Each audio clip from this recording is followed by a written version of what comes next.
Hej. Du kommer sent i dag. Fandt Louis dig? Hvad siger du? Nej, hvor du vil. Hvad for noget? Lyser han i mørke? Ej, for sjovt. Ja, jeg havde jo sagt, han er en lugekat. Ja, de er magiske. Ja, det er da voldsomt praktisk med en lysende kat, der kender vejen, når man er faret vild. Nå, men kom du ind og sæt dig. Ja, jeg har lidt frisk frugt og nødder og en kop varm hyldeblomst.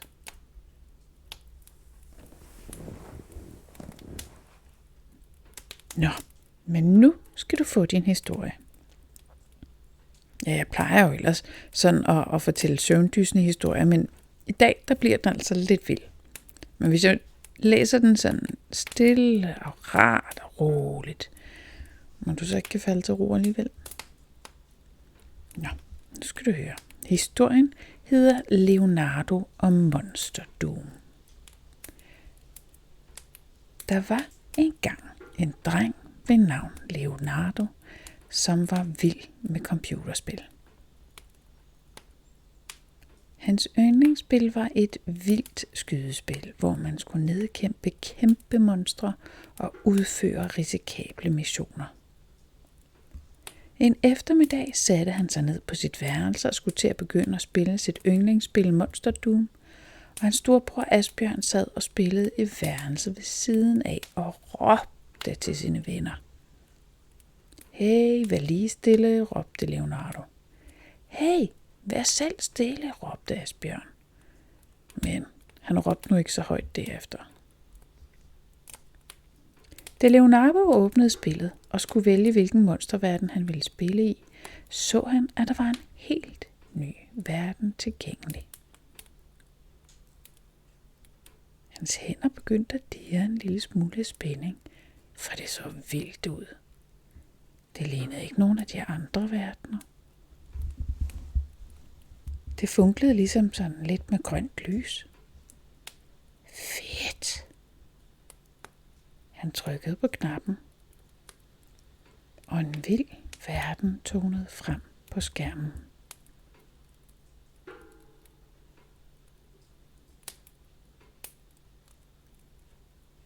Pludselig, mens han var dybt koncentreret, skete der noget mærkeligt. Skærmen blinkede, og pludselig mærkede han en kold fornemmelse i hele kroppen.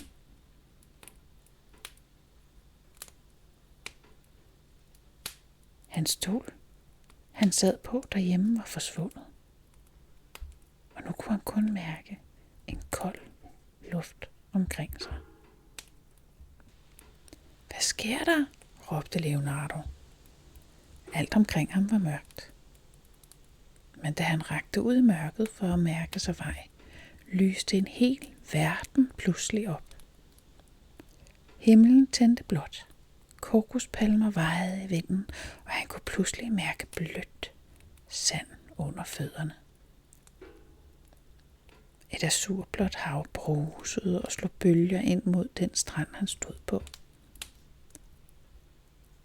Solen brændte varmt fra den blå himmel og blændede lidt i det lyse sand.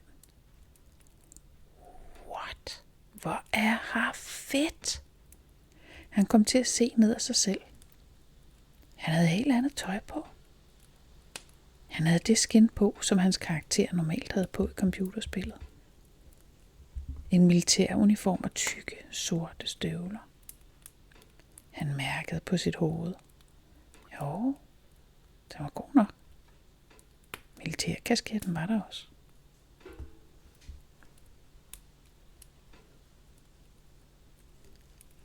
Så slog det ham pludselig, at det nok ikke var særlig smart at være fanget i et computerspil fyldt med monstre. Hvordan kom han ud igen? Og ligesom hans frygt var på sit højeste, dukkede der en besked op hen over himlen. Missionen må fuldføres, ellers vil du være fanget her for evigt.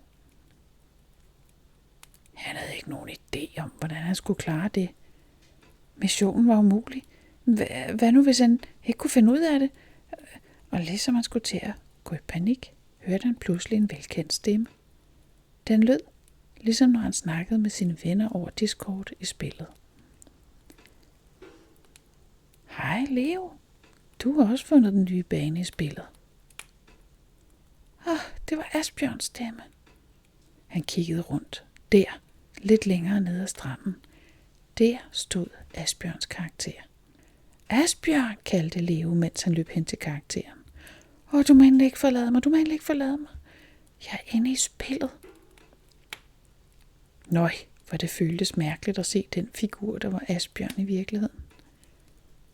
Asbjørn var i spillet en fuldvoksen mand, også i militæruniform, men i stedet for Asbjørns mørke, krøllede hår og den runde næse, havde figuren et karseklippet gult hår under sin militærkasket.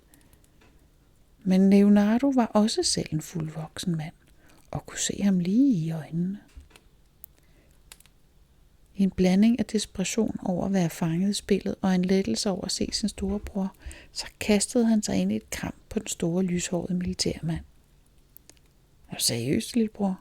Hvad laver du? Man kan sgu da ikke kramme et spil. Hvordan gjorde du det?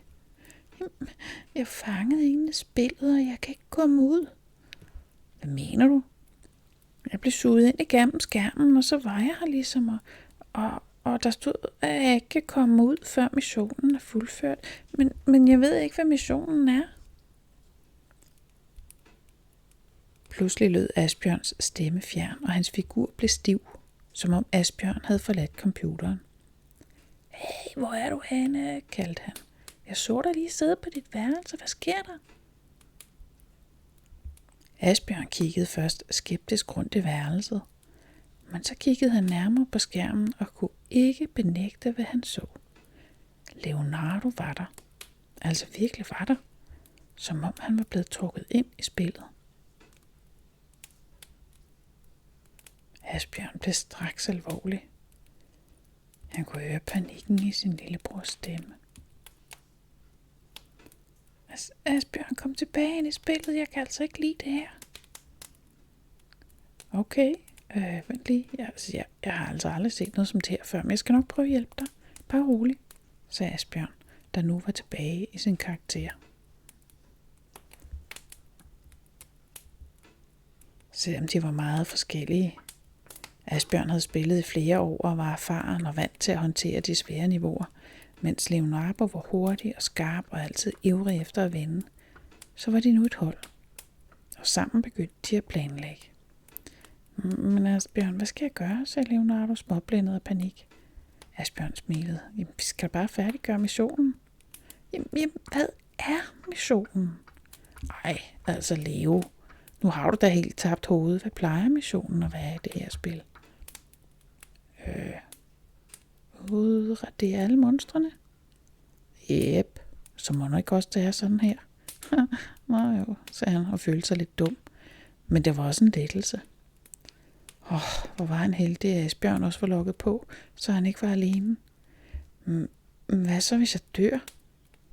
Dør jeg så også rigtigt? Det har vi ikke lyst til at finde ud af, sagde Asbjørn. Så du må hellere holde dig bag mig.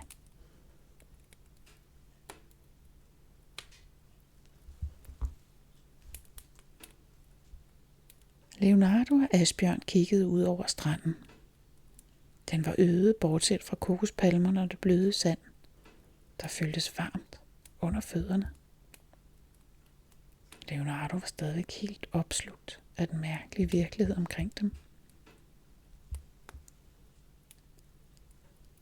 Spillet var meget flot. Men at stå midt i det og kunne lugte det salte vand i havet og høre suset i palmerne, det var ikke vildt.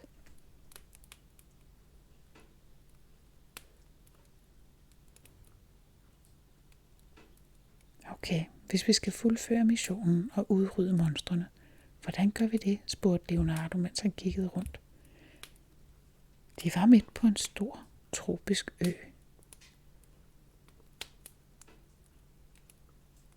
Og i det fjerne kunne de skimte toppen af et bjerg, der var omgivet af en tæt jungle.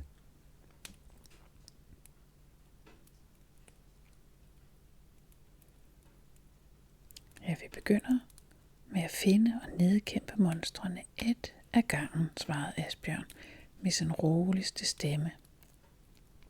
Lad os starte med noget, vi kan håndtere. Følg mig. De 2 brødre begyndte at bevæge sig ned langs stranden.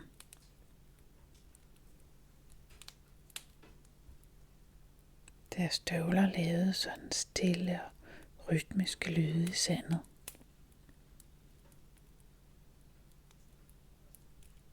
De havde begge 2 deres våben klar.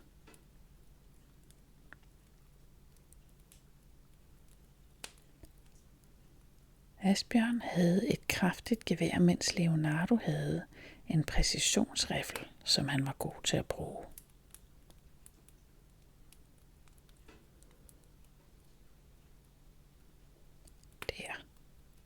Der, råbte Asbjørn og pegede pludselig ud mod havet.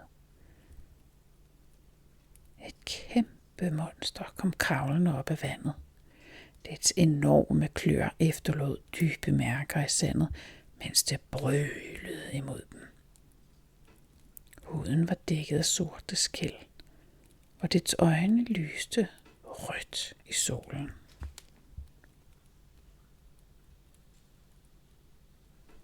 Er du klar? Asbjørn så på Leonardo. Asbjørn løftede sit gevær og skød en præcis serie af projektiler, som borede sig ind i monstrets bryst. Det vred sig voldsomt, men rystede det af sig og kiggede troende på dem. Uha, sagde Leonardo og sigtede hurtigt på monstrets hoved.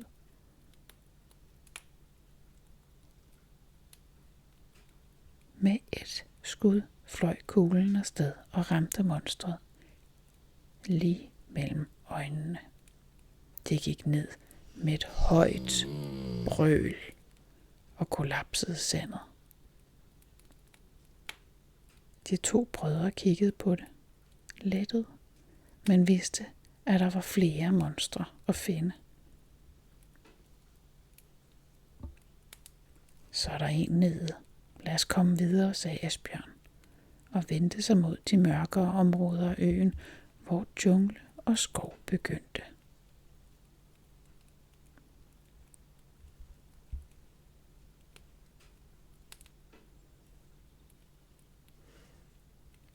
De nåede frem til foden af et bjerg, og Asbjørn kiggede op. Jeg har en idé.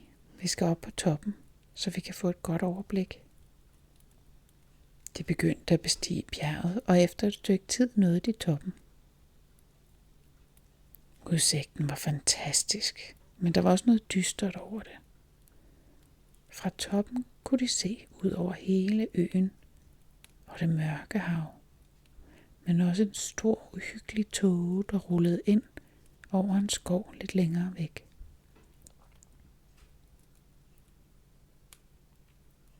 Det ser ud til at være tættere på junglen, sagde Leonardo. Ja, svarede Asbjørn. Men vi skal nok finde et monster derinde. De gik tilbage til junglen og begyndte at søge. Pludselig hørte de en brusen. Leonardo kiggede på Asbjørn, og de vidste, at der var noget stort, som var tættere på, end de havde forventet. Det er et monster, hviskede Leonardo, mens han forsigtigt listede sig frem. Gennem buskadset kunne de se en kæmpe væg af mos, hvor noget stort bevægede sig. De listede sig tættere på og kunne pludselig se et enormt væsen sidde på en trægren. Det havde lysende øjne, store spidse kløer, som den brugte til at rive træerne op. Den så ud til at være blind, men dens øvrige sanser var skarpe. Vi skal ramme den hurtigt og præcist, sagde Asbjørn. Jeg har en plan.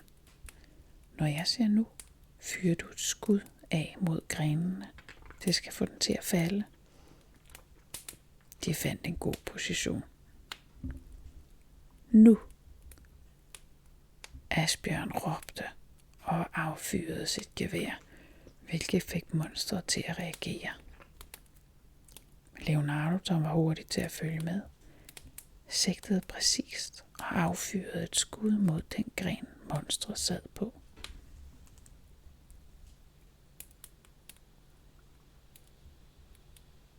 Grenen brækkede, og væsenet styrtede ned mod jorden med et brøl.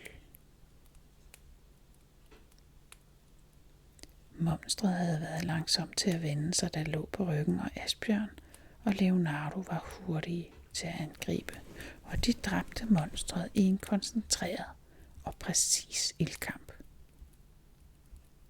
Men mens de betragtede træmonstrets sidste krampetrækninger, vidste de, at de stadigvæk havde mere at gøre. Det her er ikke slut, sagde Asbjørn, mens han kiggede rundt.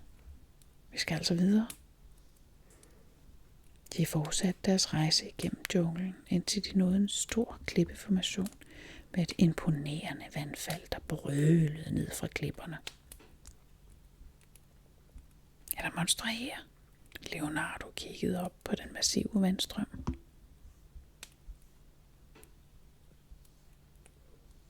Ja, der er noget, der føles forkert her, sagde Asbjørn. Vi skal være forsigtige.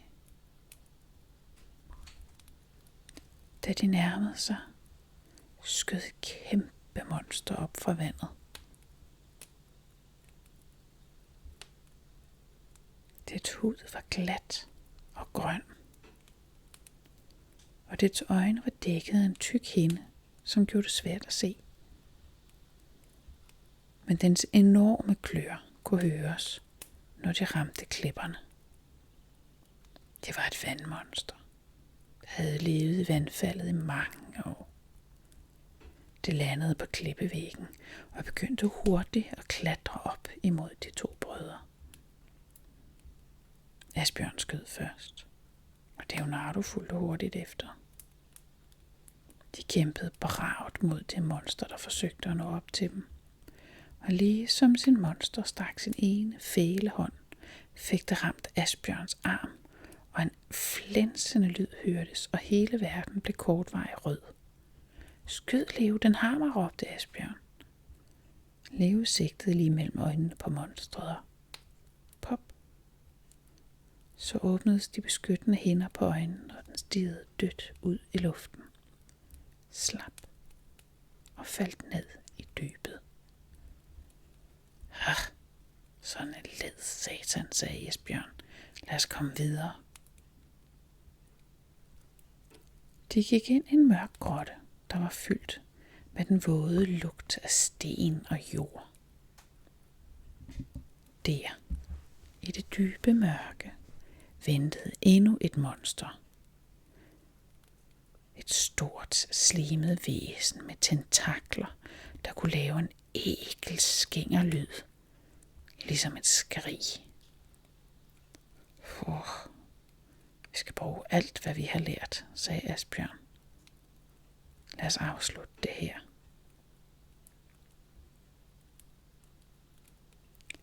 Kampen var lang og hård, men de to brødre kæmpede side om side. Leonardo havde sin præcise skydeteknik, og Asbjørn havde sin erfaring med alle de farlige modstandere, han havde prøvet at møde før. Væsenet var hurtigt, og det var over det hele. De kunne svinge sig imellem drøbstenene i hulen.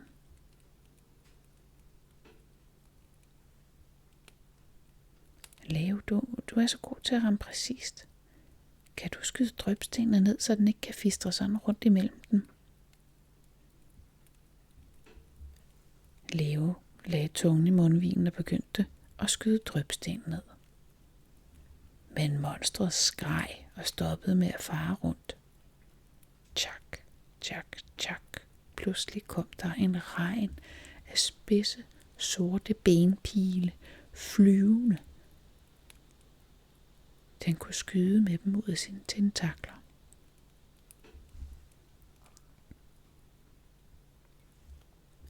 En ramte Leo lige i hjertet. Han mærkede en skarp smerte. Så blev hele verden rød, og der blev sort omkring ham. Han svævede roligt i mørket. Shit, jeg døde. Hvad nu? Men han nåede ikke at bekymre sig længe. For pludselig blev himlen blå igen, og han ligesom faldt ned mod den tropiske ø fra himlen, og landede elegant foran indgangen.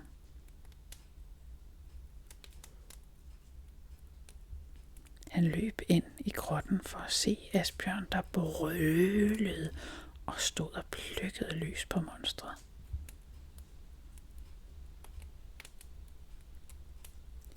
Leo tog sigte og skød de sidste drypsten ned.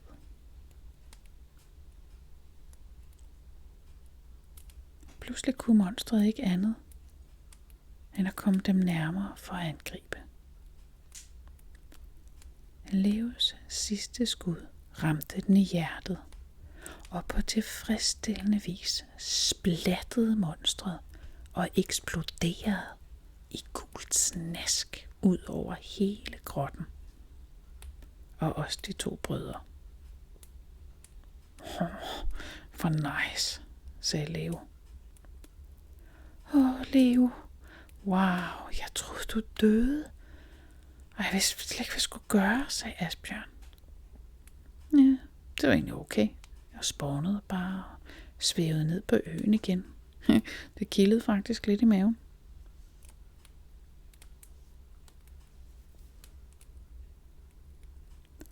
Da de kom ud af grotten, lød der en fanfare, og der stod hen over himlen. Spillet gennemført. Tryk for at afslutte. Og så hang der en rød knap lige ved siden af. Leo grinede. Hvad gjorde det? Hvor var det fedt? Asbjørn stod og kiggede. Altså, jeg har slet ikke fået spurgt dig. Kan du virkelig mærke det hele her? Ja, det er ligesom at være på ferie. Bortset fra monstrene. Ja, jeg tror faktisk, jeg lægger mig ned i det varme sand og soler mig lidt, inden jeg trykker på knappen. Ja, fis med dig, lillebror. Vi skal have fikset det her nu. Og hvis det går godt, så vil jeg med ind næste gang, sagde Asbjørn og smilede. Han trykkede på den røde knap.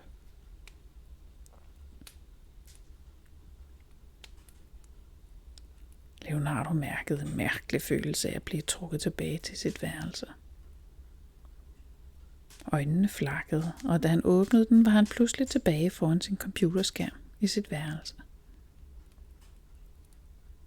Du klarede det. Asbjørn stod der og kiggede på ham med et smil. Leonardo kiggede på sin storebror og kunne ikke lade være med at føle en bølge af lettelse. Han var hjemme igen. Asbjørn trådte hen til ham og gav ham et stort kram. Jeg vidste, du kunne gøre det, men du havde brug for lidt hjælp. Jeg er glad for, at vi gjorde det sammen. Leonardo kiggede op på sin storebror og smilede svagt. Hør her, jeg indrømmer det. Det var faktisk ret rart at have dig til at hjælpe. Jeg tror, du har lidt erfaring med det der. Asbjørn grinede.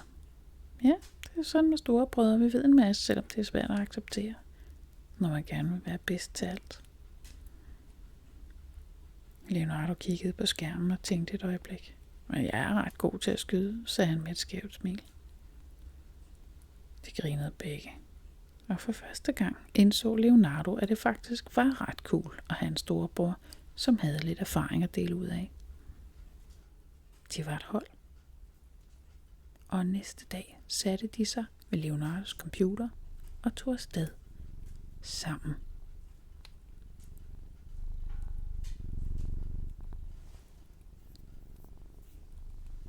Ja, det var lidt en action-historie. Jeg håber, du får hvilet dig lidt alligevel.